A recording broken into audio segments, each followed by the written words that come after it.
Jadi Puskor Indonesia sebagai sebuah lembaga keumatan yang melindungi dan mewarisi nilai-nilai kearifan lokal ketika ada isu-isu yang mulai mengancam atau yang mulai mengusik keharmonisan dari kearifan lokal kita tidak akan diam.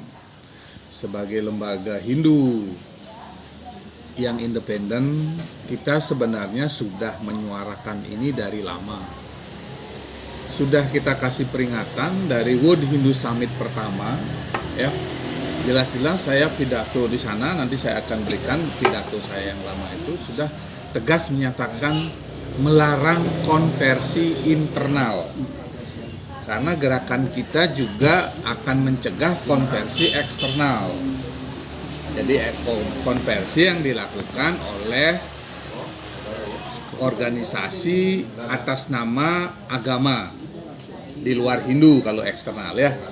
Kalau internal yang kita sebut adalah organisasi yang ada di Hindu dan menganggap mereka adalah Hindu, tetapi mereka melakukan konversi.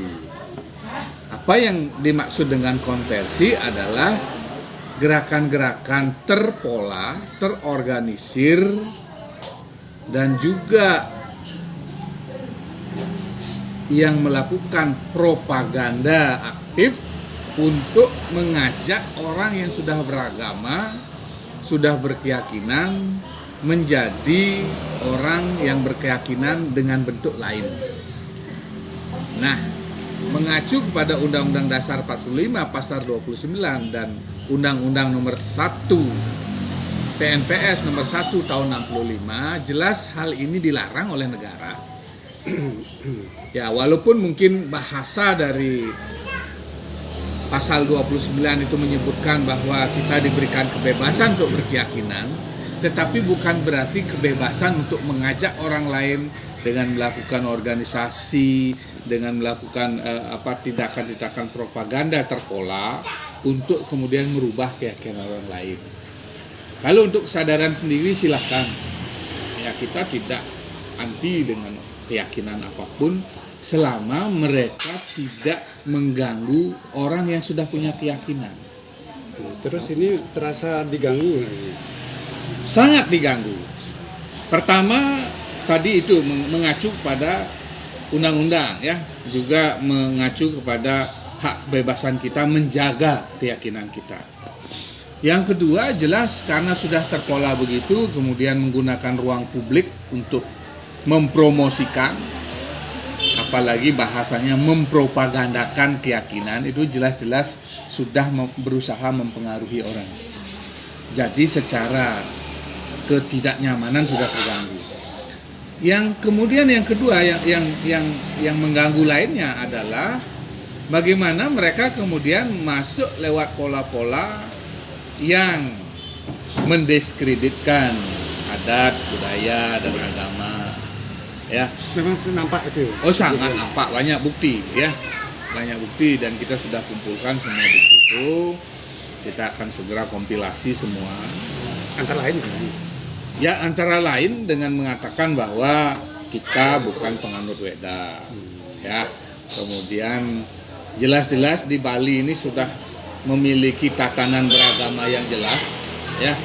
Siwa Sidanta kemudian dengan berbagai pancayatnya yang menjadi satu kesatuan, salah satunya Caru. Nah kemudian mereka ini datang dengan anti Caru, itu sudah otomatis mengganggu. Ya, mulai mempropagandakan bahwa kita salah secara bahasa eksplisit. Ya, nah jadi ini gerakan ini kita sudah warning dari World Hindu Summit 1, World Hindu Summit 2 juga saya tegas mengatakan, bahkan nanti bisa dicek di video saya. Itu bahasa saya memang sudah keras sebenarnya untuk memberikan peringatan kepada pemimpin-pemimpin spiritual yang masuk ke Bali. Ketika mereka datang ke Bali ini tidak boleh kemudian mengambil ya, kemudian meredoktrin, kalau istilah saya meredoktrin kemudian melakukan rekonversi kepada orang-orang yang mereka anggap lemah secara serada. Kenapa saya katakan lemah secara serada? Karena orang-orang yang seperti ini saya yakin mereka memiliki dalam tanda kutip permasalahan internal, baik di dirinya, keluarga maupun masyarakat. Karena dimensi orang Bali beragama itu adalah untuk diri, untuk keluarga, dan untuk masyarakat. Jadi ada dimensi yang sangat lengkap ketika orang Bali itu menyatakan beragama Hindu Bali. Karena ada adat di sana, ada budaya, kemudian ada sosial, tatanan sosial yang sudah kita anggap ini adalah sebuah kesempurnaan dari berbagai macam keyakinan. Tersinkretisasi dalam satu wadah Siwa-Siddhanta, yang Siwa-Siddhanta di Bali pun berbeda dengan Siwa-Siddhanta di India. Nah, sudah berbagai macam seperti Anda ketahui, Empu Kuturang sudah mempolakan, dan beberapa resi sebelumnya itu sudah memformat Bali ini memang tidak bisa dirubah. Ini pulau sakral. Sudah berupa kristalisasi. Kristalisasi, jadi saya bahasanya sinkretisasi karena gabungan dari beberapa keyakinan itu luluh menyatu, dan kita sebut sebagai Siwa-Siddhanta dengan model Bali. Kalau di Bali umumnya kata orang gugontuan. Nah ini kalau menurut Pak Ketua ini gimana nih gugontuan? Sekarang jangan kesana dulu. Kalau gugontuan itu kan memang istilahnya kita menuruti apa yang menjadi warisan leluhur ya. Karena apa? Karena leluhur sudah memberikan bukti bahwa hanya dengan mengikuti apa yang diikuti leluhur itu ya tidak melenceng seperti orang-orang ini tidak melenceng, mereka pasti mendapatkan ketentraman. Karena itu adalah sebuah simbolisasi bahwa beragama itu yang utama adalah laku. Bukan pengetahuan yang tinggi, bukan bakti yang terlalu ini, bukan. Karena kita hidup di dunia materi ya, di dunia nyata begini, kita berhadapan dengan berbagai problema. Tidak bisa kita serta-merta akan menjadi seorang jenanin sanyasin yang hanya fokus untuk berpikir masalah spiritual. Nah, kalau yang begini-begini, kalau ada yang model aliran begini, saya lebih setuju mereka tinggal di hutan. Tidak lagi ngurusin kita. Nah, ini berbeda. Mengaku sebagai seorang spiritualis, tetapi kemudian masuk ranah orang-orang yang mix antara spiritualis dan masih menjalankan kehidupan materi. Itu artinya sekarang ini di Bali tidak boleh hanya gugontuan, itu satu kelemahan ya. Kita harus imbangi dengan teori agama atau tergantung dari aspek orang yang memahami. Makanya agama Hindu di Bali itu adalah sebenarnya agama yang mencari ke dalam. Ya, ketika mencari ke dalam, ada disiplin, ada pengetahuan yang harus dia kuasai sebelum benar-benar ingin terjun mempelajari. Nah, ini yang perlu diketahui. Ketika dia sudah siap dirinya, silakan. Tidak seperti yang lain dari kecil suruh baca Weda nggak akan ngerti, makan akan jadi gila. Karena di sana sudah berpikir bahwa anak-anak harus dijejali dengan sloka-sloka Weda yang dia tidak pahami. Berarti harus dari dasar. Ya, terjadilah penyimpangan-penyimpangan. Kemudian Bhagavad Gita yang harusnya kita sucikan sebagai pesan-pesan suci, pesan-pesan luhur untuk berkehidupan, kemudian diselewengkan menjadi sebuah tuntunan yang pola-pola pemahaman di dalamnya sudah dirubah sedemikian rupa sehingga bahasa-bahasa yang harusnya ke kiri menjadi ke kanan gitu loh. Contoh aja tentang persepsi aku gitu loh. Nah, kalau orang Bali kan, kalau orang sudah ketedunan atau kelinggihan, otomatis yang berbicara saat orang kelinggihan adalah yang melinggih. Begitu juga dalam Bhagavad Gita. Krishna ketika dia ingin menunjukkan kepada Arjuna siapa yang menguasai jagat ini, dia nedunan Brahman. Jadi bukan dia Tuhan itu ya. Nah, dia ngomong kemudian aku, bukan aku Krishna fisik. Berarti orang ini tidak pernah ke Balian ini, nangkilin Balian, gimana orang ketedunan, gimana orang kelinggihan. suruh dia belajar kapal-kapal ngalih balian gitu ya, ampura ya. Jadi Dia tahu kalau orang kelingihan tuh yang berbicara bukan baliannya. Jadi bisa ada salah persepsi. Begitu. Jadi aku itu dipersepsikan sebagai Krishna. Jadi begitu, kemudian kembali lagi ke Guguan Tuon. Guguan Tuon itu sebenarnya tadi dari persepsi orang, kalau orang melihat sekedar bahasa logika memang tidak masuk akal. Orang mau belajar kok hanya dikasih tahu apa yang sudah ada diikuti. Nah, inilah di sini ada sebuah clue dari leluhur kita. Ketika saya mengatakan Gugon Tuon, ajaran Gugon Tuon, Andalah yang harus mencari. Pernah nonton film Shaolin? Bagaimana seorang guru Shaolin ketika akan menerima seorang murid yang benar-benar akan menjadi murid utamanya dia, murid yang akan diberikan ilmunya, dia akan menguji dengan mentalnya diuji, kemudian fisiknya diuji, dia mampu nggak? Pasti di awal ditolak ya, enggak, Anda tidak layak belajar di sini. Nah, kemudian kalau orang itu benar-benar ngotot ingin belajar, dia tidak akan menyerah. Bisa tidur di tempat gurunya, bisa pokoknya memengkung istilah orang Bali. Nah, kalau sudah begitu dilihat sama gurunya, saya yakin gurunya akan dengan otomatis, oh ini orang yang saya cari. Begitu juga dalam ajaran Hindu Bali. Pencarian ke dalam itu bukan berarti kita kemudian ketika tidak diberikan tuntunan langsung ngambul. Langsung bilang, oh ajaran Bali ini susah. Tidak, ini yang perlu dipahami. Mungkin caturasrama itu dijalani. Prosesnya itu diikuti.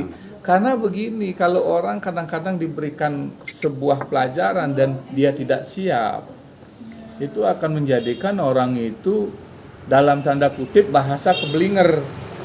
Jadi pemahaman kemudian aplikasinya akan melenceng. Gitu loh. Sama dengan orang misalnya sekarang diberikan minuman keras tua gitu misalnya, atau arak, ketika dia belum tahu fungsi arak yang sebenarnya tiba-tiba ingin minum, apalagi kemudian menganggap minuman ini kemudian melegakan buat dia minum terus sampai mabuk, karena dia sebelumnya tidak. Kalau sudah tahu arak itu begini, minum yang segini ini masih bagus, masih bisa Anda gunakan untuk kesehatan gitu misalnya. Tapi kalau orang yang tidak tahu ujung-ujung minum arak, gak ya mabuk, kebablasan. Begitu loh. Itu logikanya begitu. Kalau orang-orang kan sekarang belajar logika. Kalau diajarin tentang sesuatu ngomongnya logikanya gimana dong? Nah, itu seperti itu. Jadi saya lebih senang menggunakan bahasa logika gitu. Nah, kembali lagi ke Puskon Indonesia biar tidak melebar kemana-mana, bahwa penolakan kita ini ya berdasarkan pengalaman lama. Dari 84 sudah pernah dilarang, itu berarti ada sesuatu.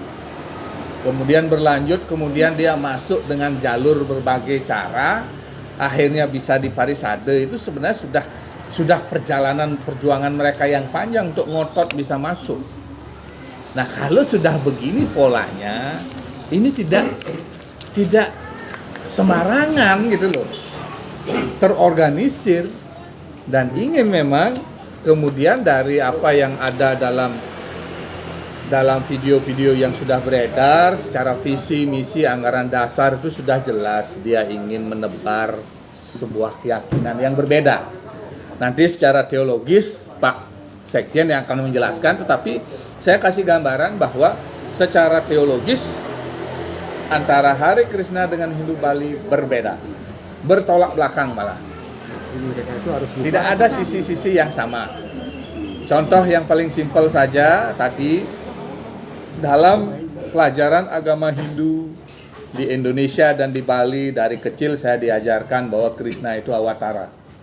Tidak ada yang mengatakan itu Tuhan. Ya, jadi bagaimanapun cara membelokkan itu tetap itu awatara.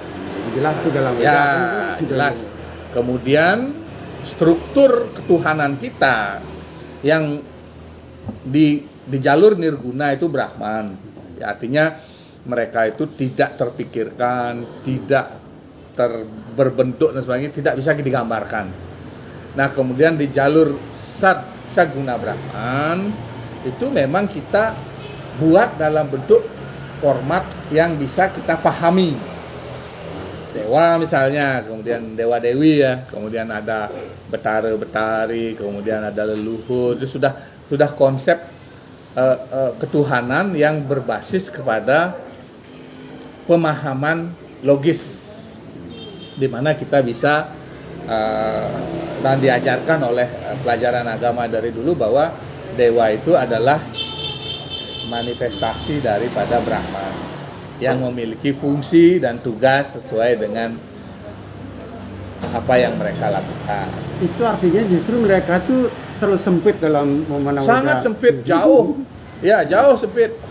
Jadi mendegradasi pemaknaan Tuhan itu ke alam materi, ke alam yang hanya pada Saguna Brahman. Dan itu juga lebih sempit lagi, membangun pola bahwa awatara itu Tuhan, awatara itu sama dengan Tuhan. Sementara kita sudah tahu bahwa ada 10 awatara di dalam Hindu, awatara Wisnu terutama, kemudian dari awatara itu dan ada Buddha, kemudian ada Krishna itu sendiri, Rama, Parasurama, ya, Waranaha, banyak. Jadi ada 10 awatara yang ada di kita, dan jelas-jelas itu adalah sebuah konsep pembelajaran bahwa Wisnu turun ke dunia tidak bisa wujudnya langsung berupa Wisnu. Dia harus mengambil bentuk manusia, dan sifat manusia itu kan bisa berinteraksi. Ini artinya kalau berperang melawan semut, kita harus jadi semut. Tidak mungkin tiba-tiba ujung-ujung kita perang semut, tidak akan fair kalau sama-sama dengan misalnya gajah tiba-tiba di sana, enggak. Itu artinya pemahaman yang sempit terhadap Weda justru membahayakan ajaran Weda itu sendiri. Sangat justru mengkerdilkan Weda. Weda itu universal, laksana sebuah samudra yang luas, ya. Kemudian airnya itu bisa kemana-mana mengambil bentuk, ya. Ketika dia mengalir, ya, ke daratan atau mungkin diambil orang, ya, secara bentuk dia akan mengambil bentuk sesuai dengan bentuk itu sendiri. Begitulah sebenarnya keagungan Weda. Jadi dengan cara begini otomatis Weda ini dikerdilkan, dibuat seakan-akan Weda itu sangat sempit dan picik. Itu artinya